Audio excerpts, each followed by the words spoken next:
ईश्वर से प्यार करना सबसे बड़ा रोमांस है।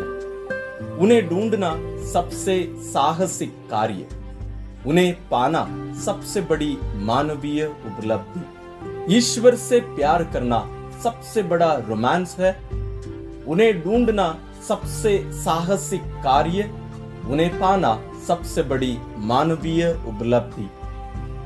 ये कहना है महान संत अगस्टिन का। संत अगस्टिन का जन्म 354 में हुआ और उनकी मृत्यु 430 में हुई।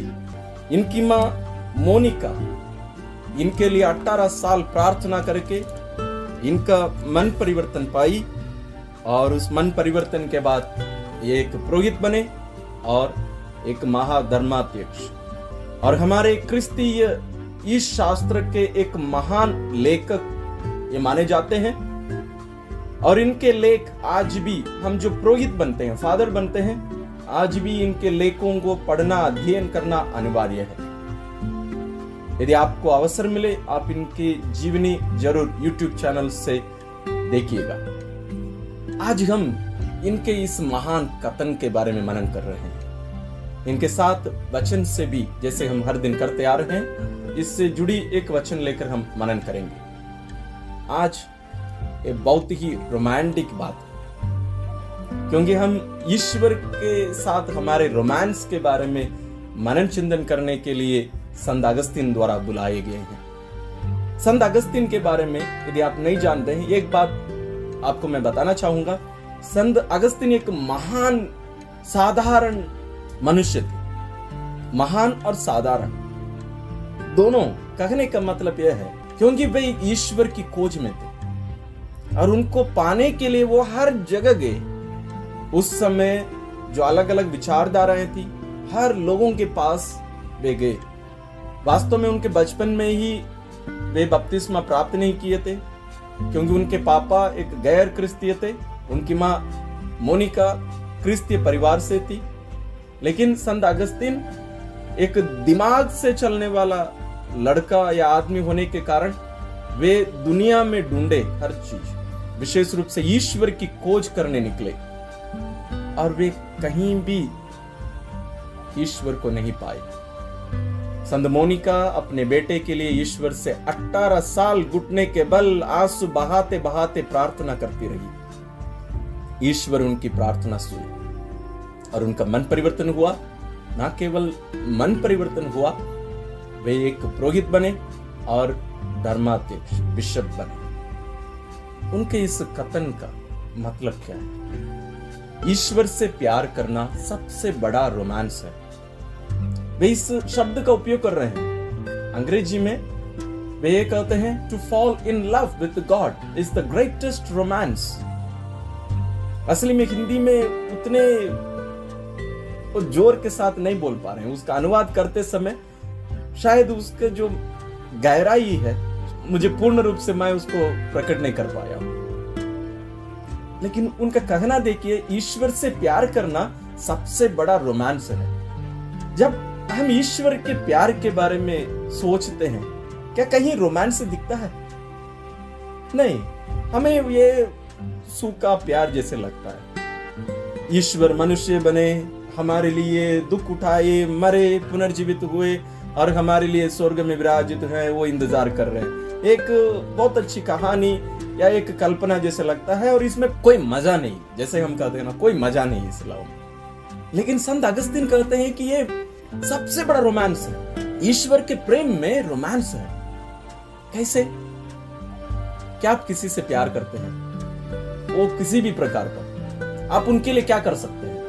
प्रेम प्रेमी को प्रेमिका के समान बना देता है, या प्रेमिका को प्रेमी के समान बना देता है। आज हम दुनिया में जो प्यार देखते हैं वो क्या होता है? प्रेमी प्रेमिका को अपने समान बनने के लिए दबाव डालता है, या वो उल्टा भी होता है। लेकिन वास्तविक ये रोमांटिक प्रेम, ये जो ईश्वर का जो रोमांस है, वो क्या किया? उनको वो स्वर्ग से इस धरती पर ना केवल ले आया, बल्कि हमारे समान बना दिया। वे हमारे समान रहे, आपके समान रहे। वो कितना रोमांटिक है। आप थोड़ा सा कल्पना करके देखिए। आप यदि थोड़ा सा बुजुर्ग हैं आपके विवाह के समय आप लोग पति पत्नी के बीच में जो प्यार था, या आप यदि युवक युवती हैं, आप लोग मूवीज में देखे होंगे या स्वयं अपने जीवन में अनुभव किए होंगे, वो जो रोमांटिक लव, माने ये कोई छुपाने की बात या गंदी बात इस प्रकार की नहीं, बल्कि जो वास्तविकता है, ईश्वर हम में जो प्यार डाले हैं, अपना वो जो रोमांटिक प्रेम का जो गुण हम में भी डाले हैं, ये बहुत गहरा है। और देखिए वहां आपके उस प्रेम में आपके जीवन साथी, आपका साथी या आपके दोस्त आपको खुश करने के लिए आपके समान, आप जैसे चाहते थे वैसे ही वो बन गए। उसमें जो रोमांस है, प्रेम है, गहराई है, यहाँ संत अगस्तीन उसके बारे में बात कर रहे हैं। और आज संत अगस्तीन हमसे प्रेरित कर रहे हैं इस रोमांटिक लव के रास्ते पे, इस रोमांस में आगे बढ़ो, ईश्वर के प्यार में। ईश्वर जो हमारे जैसे बनकर हमसे प्यार करने के लिए इस धरती पर आए, संत अगस्तीन कहते हैं हमें इस रोमांटिक प्रेम, ईश्वर के इस प्रेम में हमें भी पागल होकर हमें आगे बढ़ना है। इस दुनिया में आप संतों की जीवनी लेकर देखिए, हम इन दिनों भी संतों के बारे में जानने का प्रयत्न किया, उनकी जीवनी भी थोड़ा बहुत देखे।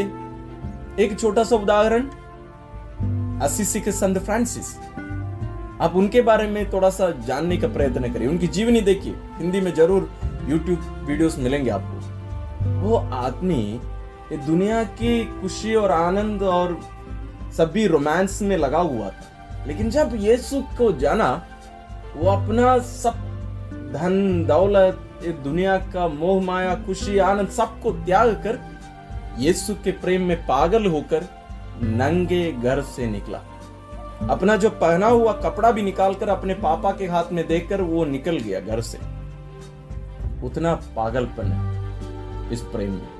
और संत अगस्तीन आगे कहते हैं, उन्हें ढूंढना सबसे साहसिक कार्य। साहस आपको जरूर पसंद होगा। जैसे हम देखते हैं हमारे लड़कों को विशेष रूप से बाइक चलाते समय साहस, उसमें एक अलग से एक मजा है। आप भी कुछ कार्य करते समय आपको भी लगता होगा मुझे रिस्क लेना चाहिए, उसमें जो आनंद एक अलग प्रकार का। संत अगस्तीन कहते हैं ईश्वर को ढूंढने में हमें भी साहसिक बनने के लिए हमें बुलाते हैं। रिस्क लो ईश्वर को पाने के लिए। लोग इस दुनिया में दूसरों को पाने के लिए, अपना लक्ष्य पाने के लिए रिस्क लेते हैं, बहुत सारी चीजों को खोने के लिए तैयार हो जाते हैं, साहसी बन जाते हैं। लेकिन क्या हम ईश्वर को पाने के लिए, ईश्वर को ढूंढने के लिए साहसी बनने के लिए तैयार हैं? और तीसरा है, उन्हें पाना सबसे बड़ी मानवीय उपलब्धि। आज मानवीय उपलब्धि क्या देखा जा रहा है मालूम आपको? शायद आपको जानकारी नहीं होगी, स्पेस टूरिज्म। यानी लोग आज दुनिया में घूमना ये छोटा कार्य मान लिए। अभी अच्छी एक बड़ी उपलब्धि है हम स्पेस में, यानी आपको अलग से जैसे उड़ान भर के लोग जाते हैं एरोप्लेन में, वैसे भी नहीं, ये अलग प्रकार का है। आप जाके गूगल करके देखिए स्पेस टूरिज्म क्या होता है। लोग अभी ऊपर चंद्रमा उधर सब जाने के लिए तैयार हो रहे हैं। कुछ लोग जाके भी आगे, और यदि आप भी जाना चाहते हैं तो करोड़ों रुपया इकट्ठा करके रखिए, जा सकते हैं। उसको मानवीय उपलब्धि माना जा रहा है। लेकिन संत अगस्तीन कह रहे हैं ईश्वर को पाना सबसे बड़ी मानवीय उपलब्धि है। ये कहां तक सच है, हम उसके बारे में मनन करेंगे ईश्वर के वचन की सहायता से। हम लेंगे विधि विवरण ग्रंथ अध्याय 6 पद संख्या 4 और 5। यहाँ ईश्वर मूसा के द्वारा कहते हैं, इस्राएल सुनो, हमारा प्रभु ईश्वर एकमात्र प्रभु है। तुम अपने प्रभु ईश्वर को अपने सारे हृदय, अपनी सारी आत्मा और अपनी सारी शक्ति से प्यार करो। कैसे कैसे ईश्वर से प्यार करना है? अपने सारे हृदय, सारी आत्मा, सारी शक्ति से प्यार करो। ये रोमांटिक प्यार में ऐसे ही होना चाहिए। यहाँ ईश्वर के साथ हमारे इस रोमांटिक प्यार में ईश्वर हमसे कह रहे हैं कि हमें ईश्वर को सारे हृदय, सारी आत्मा और सारी शक्ति से प्यार करना है। यानी हर संभव हमें एक कोशिश करनी चाहिए कि ईश्वर से प्यार करना। ईश्वर को पाने ही अपने जीवन का लक्ष्य हमें मानना चाहिए। आप थोड़ा सा कल्पना करके देखिए, ईश्वर से बड़ा, ईश्वर से अच्छा, ईश्वर से सुंदर क्या कोई मनुष्य हो सकता है? या कोई भी लक्ष्य आप अपने जीवन में बनाए होंगे, क्या हो सकता है? नहीं, संभव ही नहीं है। और जब हम नियम सुनते हैं, नियम शब्द सुनते ही हमें बहुत खराब लगता है और हम उसके विरुद्ध चलना पसंद करते हैं। आदम और हेवा से ईश्वर कहे इस फल को मत खाना, और उन लोग उसी को ढूंढते गए। जब हमारे माता पिता कहते हैं बेटा इसको मत करना, हम उसी को करना पसंद करते हैं, क्योंकि हम ये देखना चाहते हैं कि उन लोग जो कहे हैं उसके विरुद्ध में जाना क्यों गलत है और क्यों उन लोग कहे हैं, हम उसको करके देखना चाहते हैं। ईश्वर ये जो आज्ञा हमें दिए हैं उसका मतलब यह है ये सच है, इसलिए ईश्वर हमसे कह रहे हैं इसको करना ही हमारे लिए लाभदायक है और इसको नहीं करना हानिकारक। इसलिए उसको एक नियम बना दिया गया है ताकि हम उसका पालन करें। लेकिन हम इसको एक नियम के रूप में ना लें, हम इसको रोमांस के रूप में, एक प्रेम के रूप में इसको लें। ईश्वर जो आपके प्रति अपने प्रेम के कारण पागल होकर आपके समान बनकर इस धरती पर आया, आपको अपने उस रोमांटिक प्रेम में एक प्रकार से हम कह सकते हैं फंसाने के लिए, आपको लुभाने के लिए दुख उठाया, क्रूस पर मरा और आपसे कहा देखो मैं तुमसे कितना प्यार करता हूं। आप मूवीज में देखे होंगे जहां लड़का या लड़की जाके एक लाल गुलाब रोज फ्लावर पकड़कर अपने प्रेमिका या प्रेमी के सामने घुटने टेक कर उसको प्रपोज करते हैं, उनसे कहते हैं मैं तुमसे प्यार करता हूं, क्या तुम मेरे प्रेम बनने के लिए तैयार हो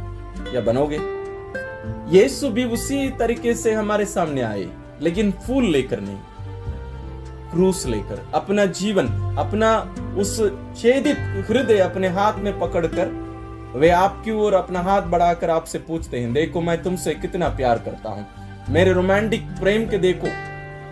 आज हमें ईश्वर के प्रेम के प्रति हमारी जो सोच है, जो मानसिकता है, उसको बदलने की जरूरत है। हम जो इसको एक कहानी के रूप में, एक सोच के रूप में लेकर हम चल रहे हैं वास्तव में ईश्वर के प्रेम को, लेकिन आज उसको बदलने का समय है। विशेष रूप से संत अगस्तीन वो हमें सिखा रहे हैं ईश्वर के वचन की सहायता से। क्या आप इस रोमांटिक प्रेम में, इस रोमांस में आगे बढ़ने के लिए तैयार होना चाहिए, क्योंकि ईश्वर आपसे प्यार करते हैं। आइए हम अपनी आंखें बंद करें। क्या आपके मन में प्रेम की चाहत है? आप शायद कोई मनुष्य से प्यार करते होंगे, लेकिन आप पाते हैं कि उस मनुष्य जिससे आप प्यार करते हैं वो आपके प्यार को नहीं समझ पाया है और आपके उस प्रेम का मूल्य उसको मालूम भी नहीं। आप थोड़ा सा इसको बदल के यीशु को आपके जगह पर रखिए और सोचिए, वो ईश्वर है, एक साधारण मनुष्य नहीं, ईश्वर है। वो आपके समान अपने आप को नीचे करके आपकी स्थिति में आए, इतना कमजोर अपने आप को बनाए कि लोग उन पर थूक सके, थप्पड़ मार सके, उतने छोटा कर दिया अपने आप को। और आपको अपनाने के लिए, आपको लुभाने के लिए, आपको अपने साथ ले जाने के लिए, आपको अपनाने के लिए, आपको अपना प्रेम बनाने के लिए इतना दुख उठाया, क्रूस पर मरा, फिर भी क्या आप उसके प्रेम को स्वीकार किए? उनको कितना दुख लगता होगा। आज हमें इस सच्चाई को स्वीकार करने की जरूरत है। ईश्वर ऐसा नहीं है कि उनमें कोई भावना नहीं है, नहीं, वो अपने आप को एक प्रेमी के रूप में, एक भाई के रूप में, एक पिता के रूप में हम पर प्रकट करते हैं। और जहां प्रेम है वहां दर्द है, जहां प्रेम नहीं है वहां दर्द नहीं। आज आपके प्रति अपने प्रेम के कारण, मेरे प्रति अपने प्रेम के कारण यीशु छेदित है। आज भी यीशु अपना हाथ फैलाकर हमें बुलाते हैं, देखो मैं तुमसे कितना प्यार करता हूं, मेरे हृदय को देखो। प्रभु यीशु का अति पवित्र हृदय का जो त्योहार है, इसका मतलब यही है, ये कोई कहानी नहीं, कोई कल्पना नहीं है। आज आप यीशु के प्रेम में पागल होने के लिए तैयार हैं। हम इस दुनियाई मोह माया में, लोगों के प्रेम में पागल हो जाते हैं, लेकिन क्या आज ईश्वर के प्रेम में, ईश्वर के लिए पागल होने के लिए क्या आप तैयार हैं? हमारे पहले बहुत सारे लोग चले गए जिनको हम संत कहते हैं। लोग हंसते हंसते अपना जीवन कुर्बान कर दिए यीशु के नाम पर, यीशु के प्रेम के लिए, यीशु को पाने के लिए। कैसी यात्रा में आप भी जुड़ना चाहते हैं? यीशु चाहते हैं कि आप हाँ कहें, आइए हम प्रार्थना करें। ये हमारे प्रिय यीशु, ये मेरे प्राण प्यारे यीशु, मैं सबसे पहले मेरे प्रति आपके प्रेम के लिए आपको धन्यवाद देता हूँ।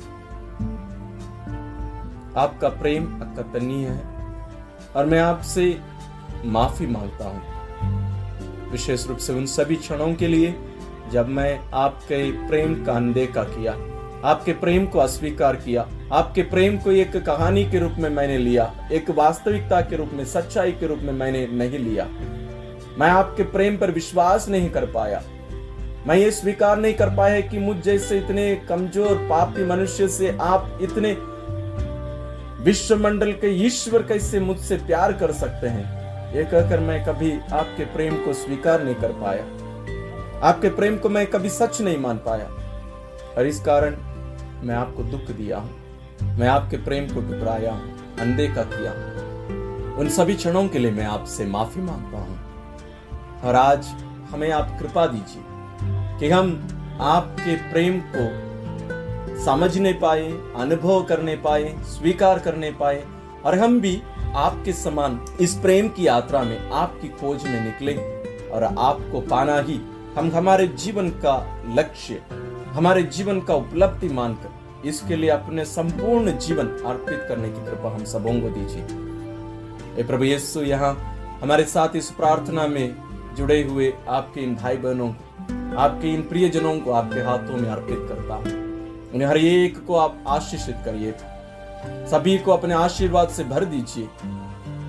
विशेष रूप से इनके अन्य जो भी प्रार्थनाएं हैं, उनकी जरूरतें हैं, सब कुछ आप जानते हैं, उन सबको पूरा करने की कृपा कर। और ये सभी भी, हम सभी, सारी मानव जाति आपके इस प्रेम को, जो आपको इस दुनिया में हमारे समान इस धरती पर ले आया, हम समझने पाए, स्वीकार करने पाए और आपके प्रेम को हाँ कहकर, अपना कर, अपने आप को आपके लिए अर्पित करके आपके लिए जीने की कृपा हम सबों को मिले। हम ये प्रार्थना करते हैं अपने प्रभु क्रिस्त के द्वारा, आमीन।